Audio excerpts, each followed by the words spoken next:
it's my great pleasure to introduce our speaker. Nancy Thody is a semi-retired family therapist who lives much of the year in Connecticut, though she makes frequent visits to her home on Fripp Island.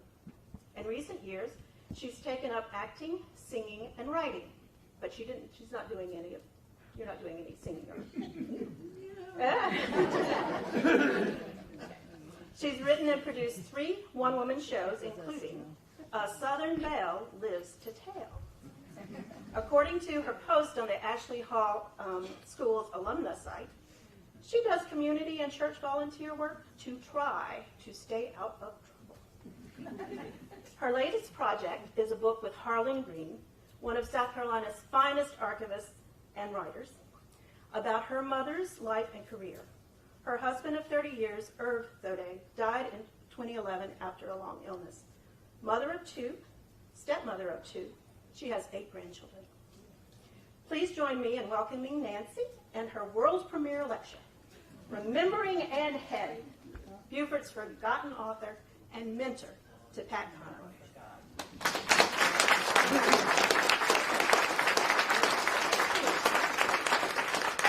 Thank you, Grace. Well, hi, y'all. I live in Connecticut now, but I still know how to say y'all. Well, it's nice to see a lot of familiar faces here today. I was born and bred in Beaufort, and I love coming back here. And it means a lot to have this opportunity to tell you the story of my mother, the Beaufort writer, Anne Head. Now, before I start, let me see a show of hands. How many of you actually grew up in Beaufort? Wow, okay, all right. And excluding family members. Before you read about this talk, how many of you had ever heard of Anne Head? Okay. Now, let me ask, how many of you had heard of Pat Conroy?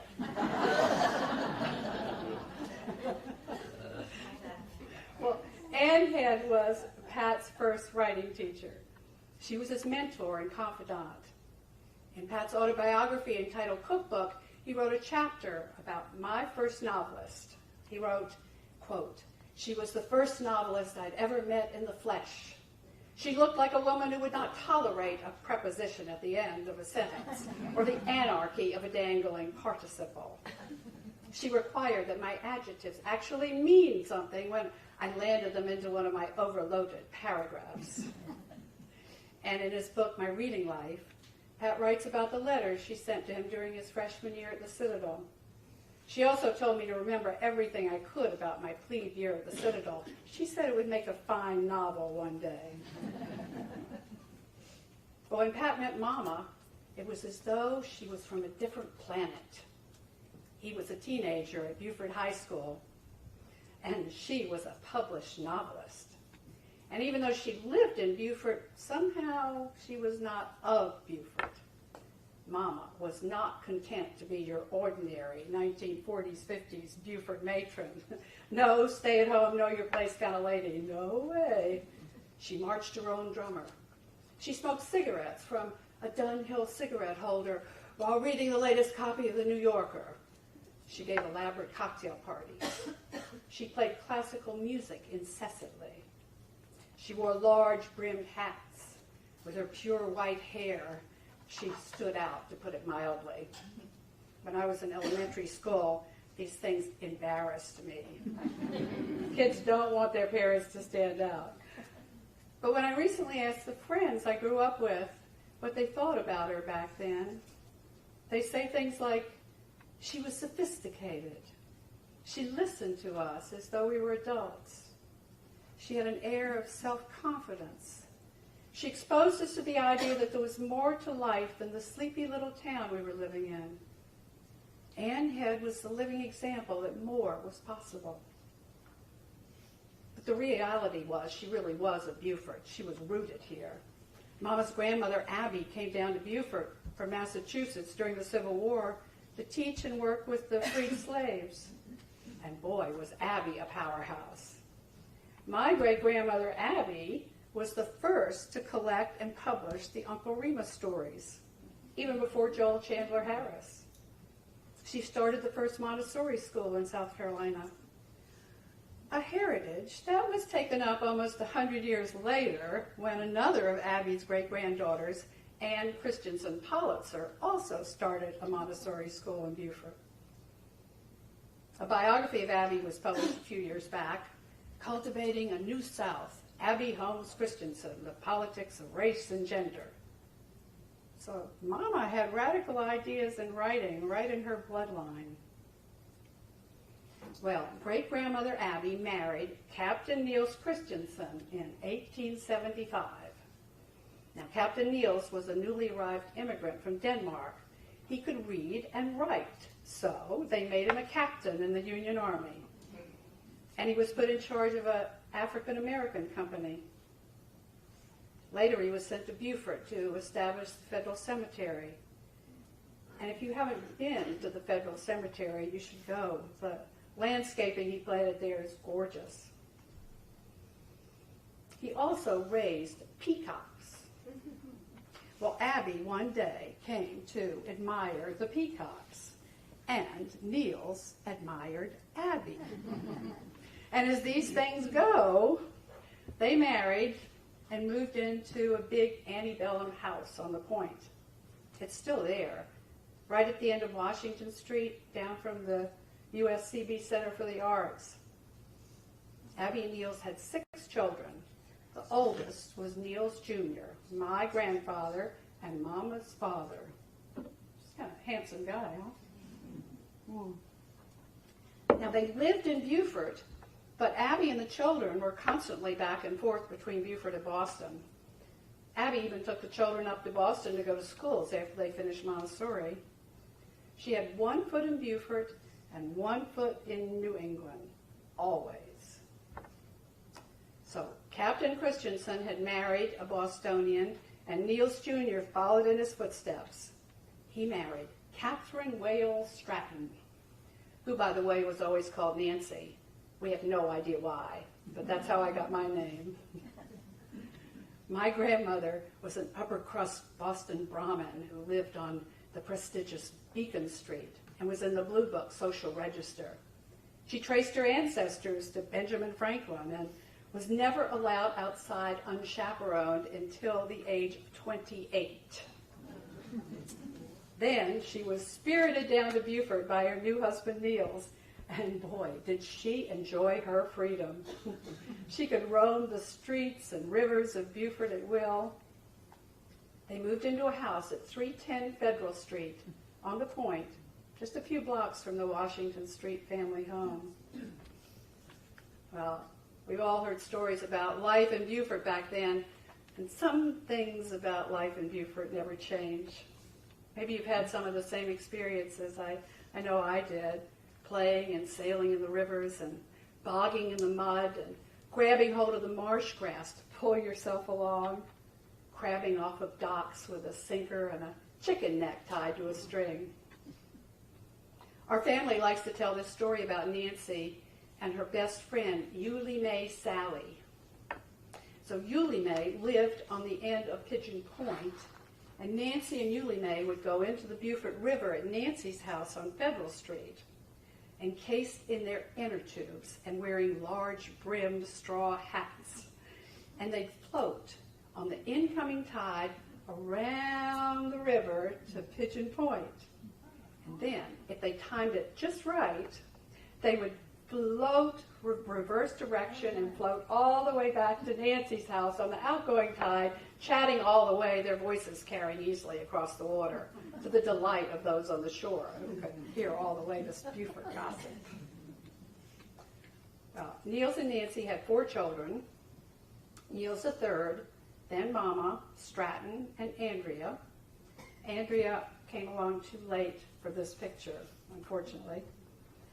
But number 2, my mother, Anne Wales Christensen, was born at home on October 30th, 1915. She grew up in Beaufort.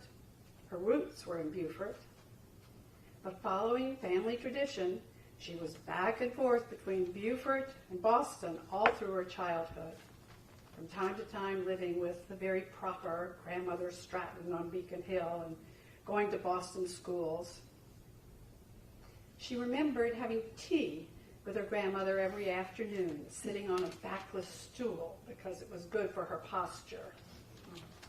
Now, back and forth between Beaufort and Boston schools, she graduated from the Cambridge School in Boston at age 18 and then went off to Antioch College in Springfield, Ohio. Just as an aside, her younger brother Stratton was the youngest person ever elected to the South Carolina legislature. He graduated from Harvard in 1940 and just as a lark ran for the legislature, and much to everyone's surprise, he won. But soon he felt called to join the Navy, following in his classmate Jack Kennedy's footsteps. Stratton was lost at sea. The Navy's converted yacht on which he was stationed was sunk by a German submarine. There's a gravestone in his honor at the Beaufort National Cemetery. Now, speaking of his friend, Jack Kennedy, there's a rather embarrassing story in my family's history, but I'm going to tell you anyway. While they were at Harvard, Stratton brought Jack for a visit to Grandmother Stratton's house in Boston. And Grandmother Stratton was cordial and polite. However, the next time she saw Stratton, she told him in no uncertain terms, "Please, Stratton, you mustn't bring an Irish Catholic into this house again." Oh my gosh. And Mama told me that when she was a little girl in school in Boston and wanted to bring a friend home to the Beacon Street house, Grandmother Stratton would thumb through the blue book to make sure the friend was listed before she was allowed to visit. They were pretty snobby, these Boston Brahmins. Mom herself befriended all kinds of people, regardless of background, creed, or race, but a lot of her stories explore the class distinctions and the problems they cause. Well, by the time Stratton was killed, both Mama's parents had died. Her mother of cancer at age 52. 52. It was a tragedy. Anne was only 22. Her father died in an automobile accident a year later. But several months after the death of her mother, Mama married after a whirlwind courtship, a man no one in Beaufort had ever heard of. Has anyone here ever heard of Howard Head? Well, you probably have if you're a skier or a tennis player. When they were married, Howard wanted to be a writer, just like Mama. And soon it became apparent he was getting nowhere. So Mama was the one who suggested he take an aptitude test. And surprise, the test showed he was terrible at writing and wonderful at engineering skills. So I would like to give Mama a little credit for what happened next. My daddy went on to become an engineer and in time invented the first metal snow ski, the head ski, and then later the first oversized tennis racket, the Prince. Boy, he found his niche.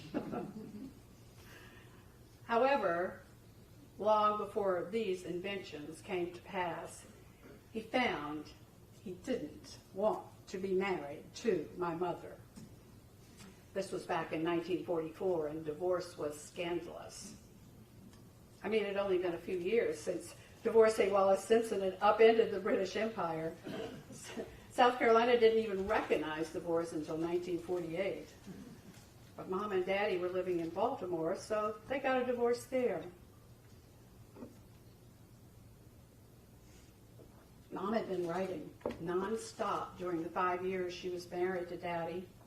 Lots of short stories and even a play. I know her work was selling before the divorce because she refused alimony and child support. She was making more money than he was at the time. She sold her first story, we think, in 1943 at the age of 28. And in 1945, 8 short stories appeared in McCall's and Cosmopolitan. She was on a roll. In 1944, Mama fled back to Beaufort, her haven, with me, age 3, and our dog, Dolly. We moved in with Aunt Helen Christensen in the family home at the end of Washington Street, and then into an apartment on Federal Street, right next door to the house Mom had grown up in. Lucky for me, because I became best friends with Betty Kinghorn, who lived practically next door. My mama worked hard at her writing. She blocked out hours every day, determined to turn out at least 3 pages, double-spaced, always on yellow paper. I can see her sitting at a typewriter with rubber tips on her fingers. This was way before electric typewriters, and you had to hit the keys really hard. And always playing music, opera. Before, Samuel Hopkins Adams told her she must not play opera while she was writing, because how could she write words when she was listening to words? So she switched to symphony. Her diaries and notebooks from the 40s and 50s give us hints about how she taught herself writing. She'd collect character vignettes and quotes about writing from other authors, and newspaper clippings that had the germ of a story idea. She wrote several articles for the journal, The Writer, which give us a little window into her process. She wrote that the germ of her story writing began, she believed, when as a child she would play endlessly with paper dolls and create elaborate stories about their lives. The dolls would live in houses on the floor of her bedroom made out of old checkbook covers, and she would make up elaborate stories about the lives of her paper dolls, stories that would go on for months. In another article entitled, Where Do You Get Your Ideas?, she describes her struggle with the process of writing. She finally figured out that, quote, ideas were something you dreamed up, and work was what you did to them. As an example, she writes, a woman is sitting on a train. She doesn't like where she's going. That's all. I wrote a sentence, meaningless to me then, with no associations past or future in my own mind. I wrote it just to be pounding the keys. I read the sentence. I asked myself, where is she going and what's she going to do about it when she gets there? I asked myself these questions, and as I asked them, I wrote down the answers. And as I answered these questions, a person evolved. And as she evolved, a situation evolved around her. The plot, the idea.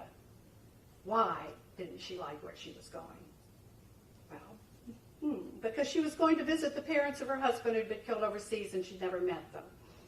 But that was no story, that was a fact. Well, the truth of the matter is she didn't love her husband, and the only reason she's going to visit his parents is because they begged her to. And as Mama writes in the article, she goes on to describe the plot as it evolves, step by step, as she gets to better know the characters and answer more questions about them. She didn't believe she had some innate talent or ideas. She just knew she wanted to write. And what she did believe was that anyone who really wanted to write and do the grueling work of writing could write. Well, this article, I think it's this one, was published in 1946, just as she was starting. But it gives us a window into her process. You know, for years she called herself a hack writer. She even told Pat Conroy, I'm not a very good writer.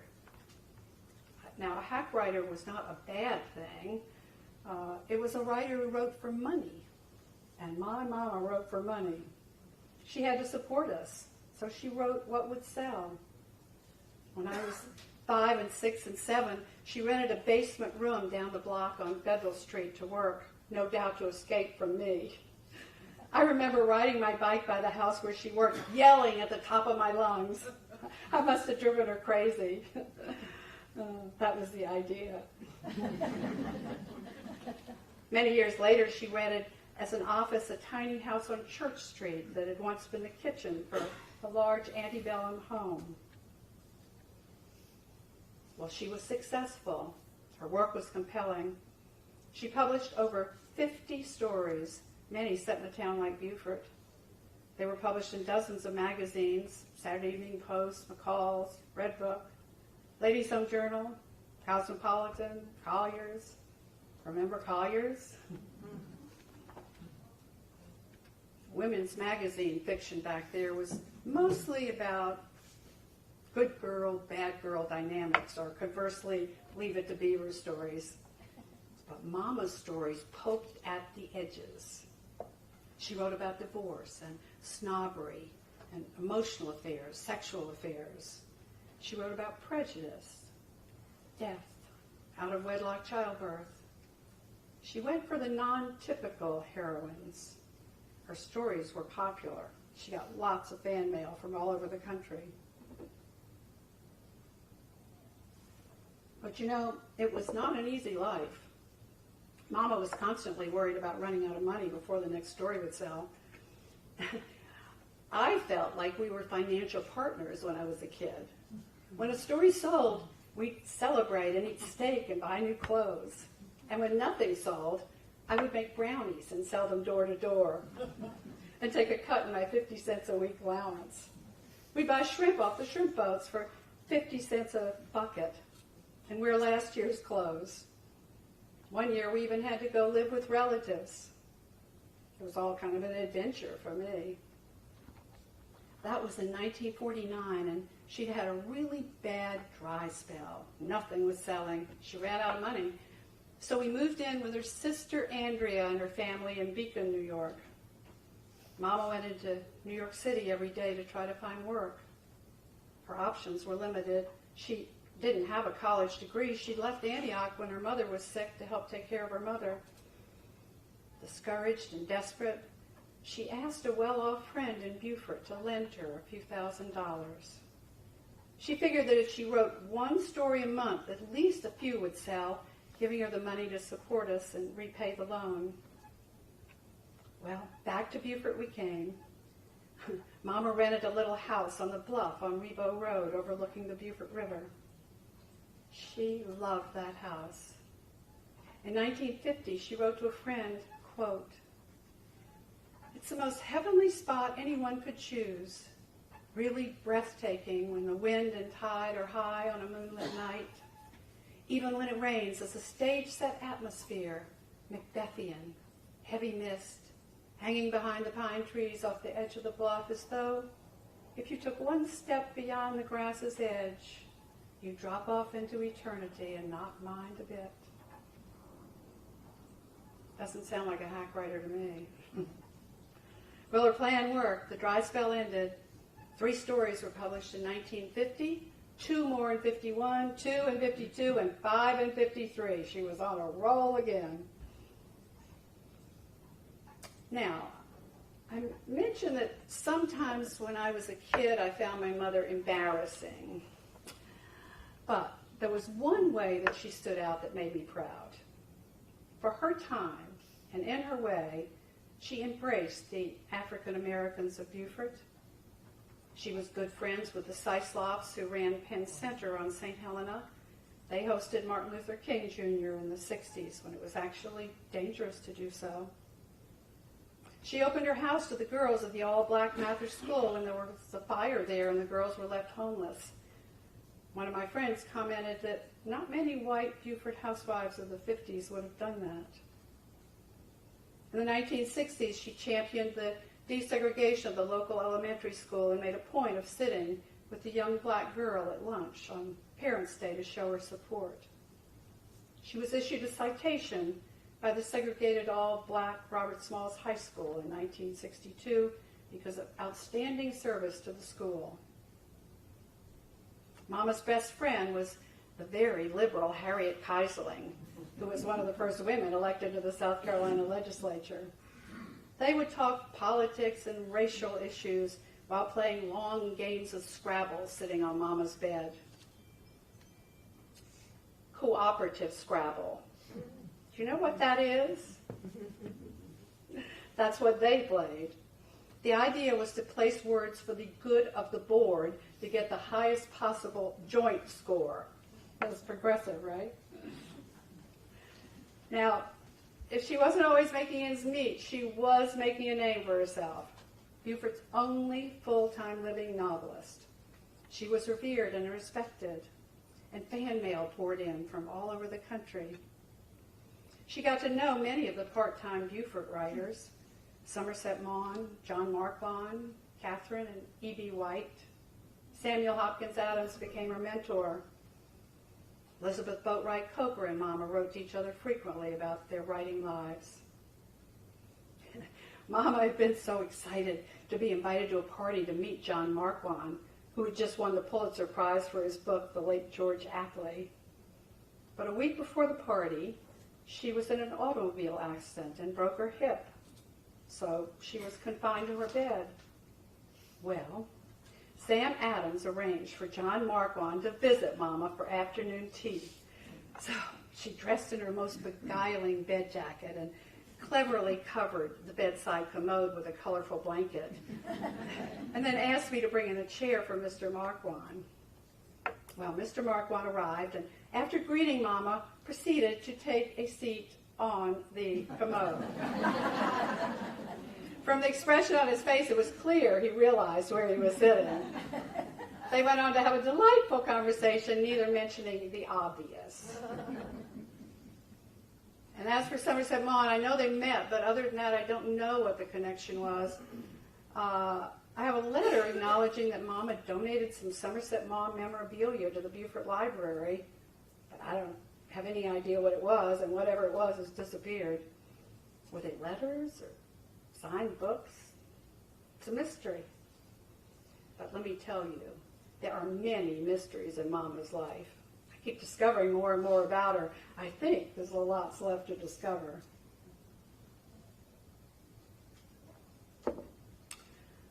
Well, the most memorable Beaufort writer came into her life when he was a teenager, Pat Conroy. This was in the 60s, and Mom had moved on from short stories and magazine novels to publishing books, each of them completely different. Bear with Rain was set in South Carolina and told the story of the Blair family with warmth, pathos, and humor. The Blairs were reviewed as, quote, one of the most attractive families in current American fiction, end quote. Then came Always in August, a Gothic mystery set in a town very much like Beaufort. And then Everyone Adored Kara, a murder mystery set in New England. Now, before I go on, I have to ask you, has anyone heard of Gene Norris? Yes. Okay. Well, he was, of course, the English teacher at Beaufort High School. He called Mama one day. He said, would you be willing to teach a writing class at the high school to a very small select group of English students? Absolutely no. Mama was terrified of public speaking. She avoided book signings whenever she could. Mama was brave in many ways, but she had her share of fears: bridges, tunnels, elevators, flying, and especially public speaking. It'll be a small class. You can make a difference in their lives. Well, finally, Jean wore her down, and she agreed. The rest is literary history. Pat Conroy was in that class of 5 students and was thrilled to be in the presence of a real writer. They became really good friends, and he was her eager student, and she his mentor and confidant. He spent afternoons at her house, absorbing all he could about Mama and the life of a writer. She was an oasis for Pat, I think, someone who appreciated him and his talent. After he left for the Citadel, he wrote letters to her, beginning in his over-the-top prose, "My darling Mrs. Morse." She'd remarried by this time. Or most passionately, "Beloved Mrs. Morse," full of affection and outlining the traumas of freshman life at the Citadel, as well as keeping her up to date on his reading and love life. Their correspondence is priceless. I'm going to read you a few choice excerpts. This is a letter written in November of '63. Dear Mrs. Morse, the poems have been published, and one of them nearly a preamble to my obituary. He then copies longhand into his letter his first published poem, To Thomas Wolfe. And then his letter goes on, When the upperclassmen read this, they were at last a little more kindly disposed to Cadet Private D.P. Conroy. Then their eyes drifted downward, where a poem of lesser stature met them. Yes, met them. The dreams of youth are pleasant dreams of women, vintage, and the sea. Last night I dreamt I was a dog who found an upperclassman tree. The letter continues. I was getting ready for noon formation when I looked toward my door. My roommates froze with fear. I was etched in doom. Milling out there were about 1 million, yes, 100 million members of the upper classes. It was a lynch mob. Hatred shone round about them, and I feared exceedingly. The words had been softened. Conroy, do you wish to urinate on me? Conroy, you not only found a tree, you found a forest. I found a smackhead tree. This will cost you some push-ups, Conroy. I was scared that day, Mrs. Morse, but the net result was they liked me a little better. My love is with you always, and my hopes that you will write soon are soaring high. Love and passion, Patrick.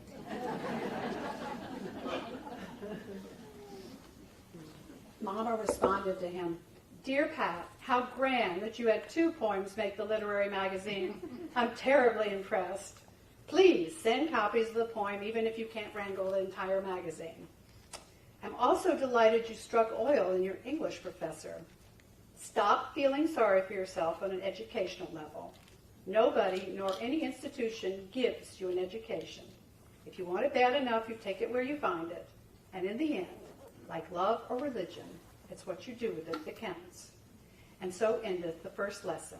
End of quote. She was always trying to fix him up with the daughters of her friends. I wrote to Molly the other day. I told her that you were a most respectable, upright, and highly commendable young man.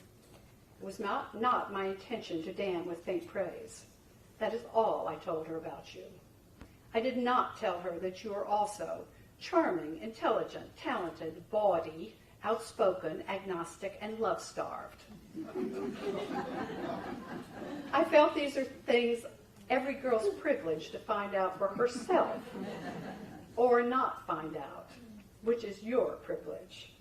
In haste, affectionately, Mrs. M. Around 1998, long after Mama had died, Pat came over to my house on Fripp Island and spent an evening talking to me, regaling me about his love for Mama, his teacher. A few weeks later, I got an envelope from Pat. Enclosed were a couple of letters that Mama had written to him and a story he'd written in her class. At the top of the page, Pat wrote, Dear Nancy, I wrote this in your mother's class. Why she thought I had a smidgen of talent remains a mystery. Pat Conroy. I like to think that evening in my living room on Fripp Island played some part in Pat's decision to write about Mama. His autobiographical cookbook was published a few years later and included a chapter about his beloved mentor. Every time Pat Conroy sold a book, he said he put a rose on her grave.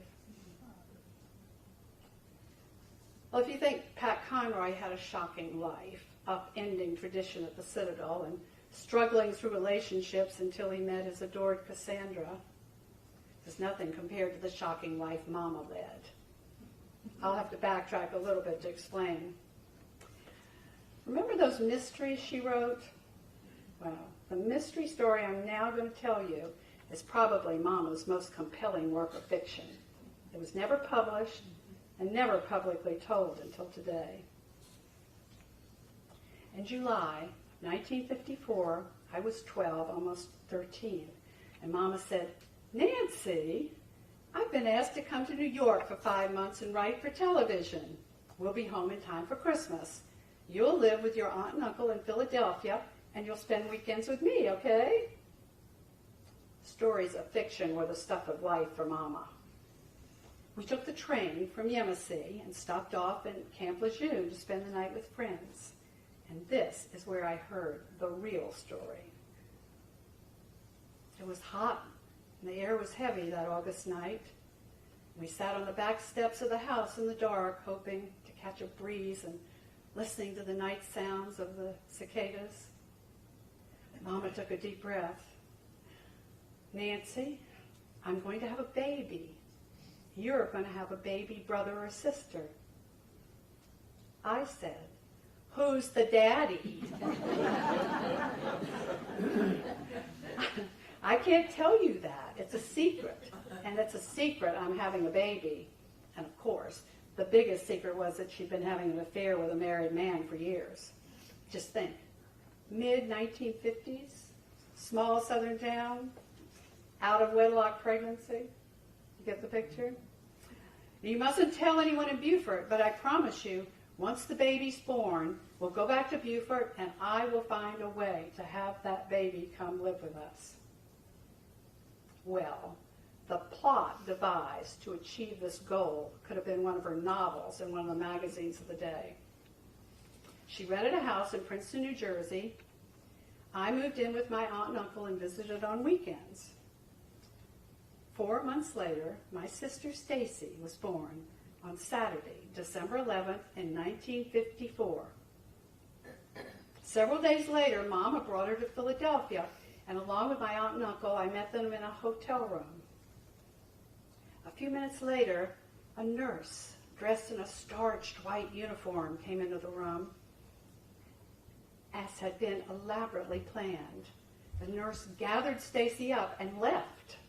Mama was sobbing, and I didn't know what to think, but it was all part of the plan. The nurse took Stacy by train from Philadelphia to Yamasee. Baby Stacy was then handed over to Mama's Beaufort lawyer.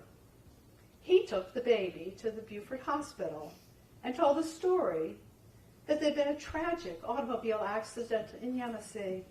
The parents had been killed, leaving this orphaned infant. So the baby was placed in foster care and put up for adoption. The next day, Mama and I took the train from Philadelphia back to Beaufort and back to the little house on the bluff that was waiting for us. Soon, Mama was telling her friends she'd heard there was a baby at the Beaufort hospital that was up for adoption. I always wished I could have more children. Maybe I could adopt the baby, she said. And she did. At last, at 6 weeks of age, Stacy came home to live with us. 3 years later, Mama and Stacy's father, Stanley Morse, a Beaufort doctor, were married. My sister was the greatest gift my mother ever gave me. She's my best friend. In 1957, the year I went off to Ashley Hall boarding school, Mama Stan and 3-year-old Stacy settled into a house on Battery Creek. It was a spacious home, the yard filled with ancient live oaks, dripping with Spanish moss, sloping down to the wide Battery Creek. Stan loved to garden and planted acres of camellias and azaleas and zinnias and gardenias. Mama filled the house with fresh-cut flowers from the garden. She was a wonderful cook. Every evening would find her in the kitchen poring over cookbooks. Now at last she had a husband to cook for. They were social, entertaining at dinner parties or bridge get-togethers and going out for Hilton Head for getaway weekends. I would come home to Battery Creek for vacations and summer holidays. Mama now had, for the first time in her adult life, a measure of financial security. Her talent could blossom. There was no longer the pressure to sell, sell, sell. She even tried her hand at poetry. Published in 1965 in Requiem for a Bachelor, a group of women discuss and bemoan the marriage of the man they'd all been in love with and had counted on to always be the available extra man. I keep thinking this was a precursor to the Sondheim Play Company and the character of Bobby. In fact, the lines of the poem sound very much like Sondheim. I keep wondering if he'd read it before he wrote Company. It's a long poem, but here is a little few lines to give you a flavor. I'll miss him as an extra man, the charming knave, who could be counted upon for the sort of attention one doesn't dare mention to husbands. He made you feel intensely real and dangerously charming. It was, she sighed, most disarming. Requiem for a Bachelor was published in McCall's magazine and in a number of other countries, including Australia. And then came her crowning achievement. having an out-of-wedlock child is what prompted her to write her best-known book. Mr. and Mrs. Bojo Jones was published in 1964. It's a story that has some similarity to hers. In the case of Mr. and Mrs. Bojo Jones, two teenagers struggle with an out-of-wedlock pregnancy. Now, I'm not going to be a spoiler and tell you how it ends in case you haven't read it, but this book was her biggest success. Her other books sold well in many editions in different countries and languages, but Bojo Jones was on a different level. Adults and teenagers both could relate to it. For 50 years, it was on school reading lists. It's been credited with starting the young adult literary genre. And now, she was being courted by Samuel Goldwyn Jr. to go to Hollywood and write the screenplay. As though the lies she told earlier about going off to write screenplays were actually coming true. Mama died in the middle of these negotiations, suddenly and tragically at the age of 52. 52. From a cerebral hemorrhage. Someone else wrote the screenplay, and Mr. and Mrs. Bojo Jones was made into a movie for television starring Desi Arnez Jr. She would not have approved of the script, I can tell you. Read the book. It's still being read today. Reviews on Amazon are glowing. It's cited numerous times on Google as well as Wikipedia. It was published in many countries. The book as well as the movie continue to sell even today. Well, Stacy's and my mother, Aunt Het, Anne Wales Christensen Head Morse, died in 1968.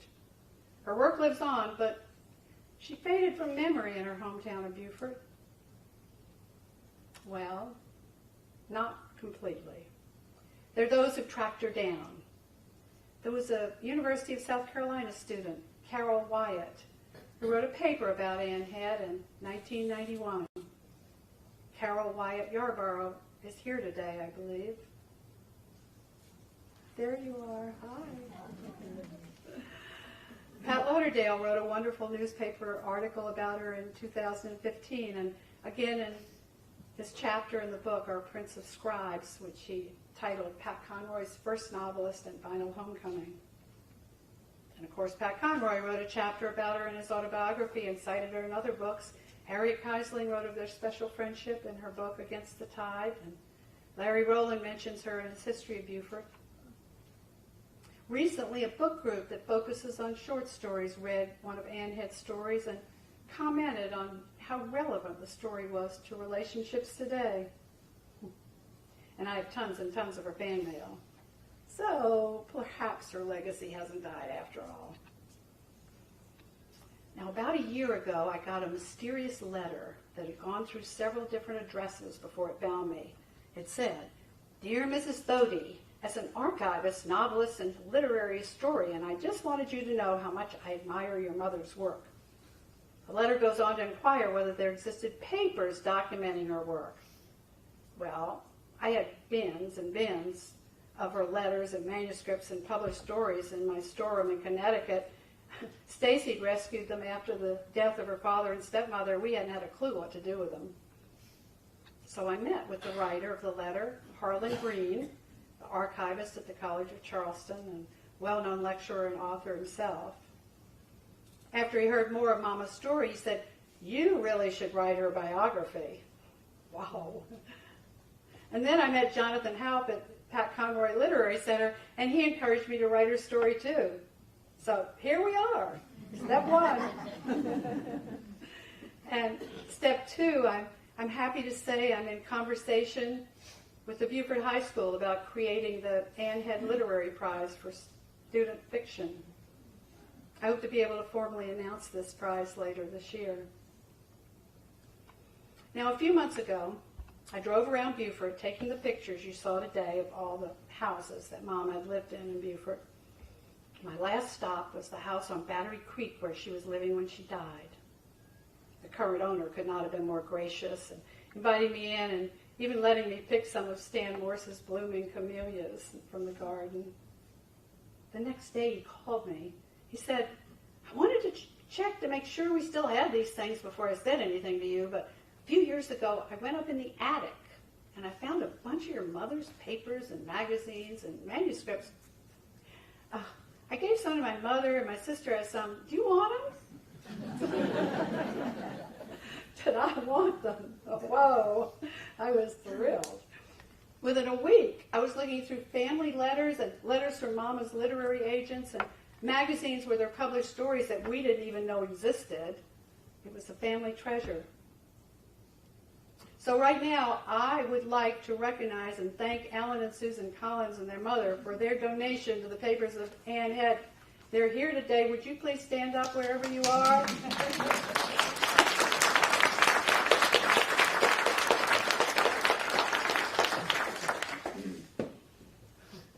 Well, this is the first time I've told Mama's story in public, and I have to tell you, it's just the beginning.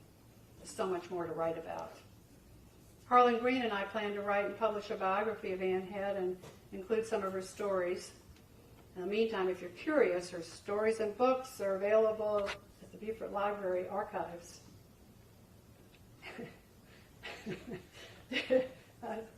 Sorry, there are few members of Ann Head's family here today. Just a few. If you're related to Ann Christensen Head Morse, would you please stand?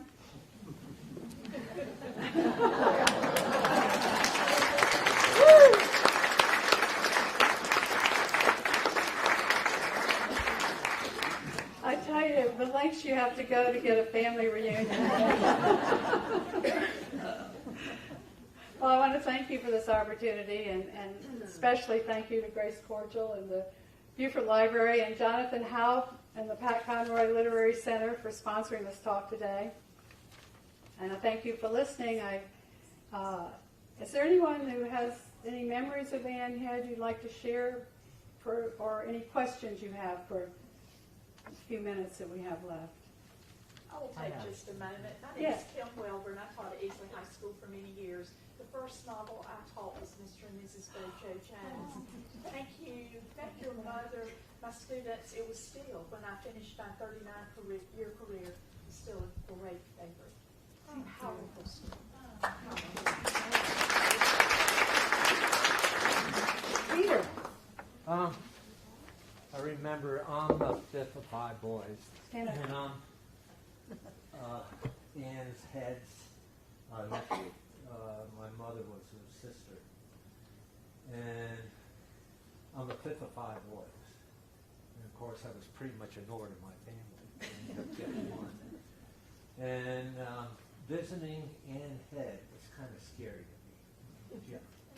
But she was really a kind of a force there. Mm-hmm. But something you mentioned before about how she was with children and stuff like that. And I remember the time she said to me, "Why don't you come with me to my office?" And she took me to her office to write, and boy, she was writing children around to do that. And that meant a lot to me. Here was this huge figure. Could you hear him in the back? Oh. He said she took me to her office when I was a little boy, and that it meant a lot to him. And showed me attention. Thank you. Thank you.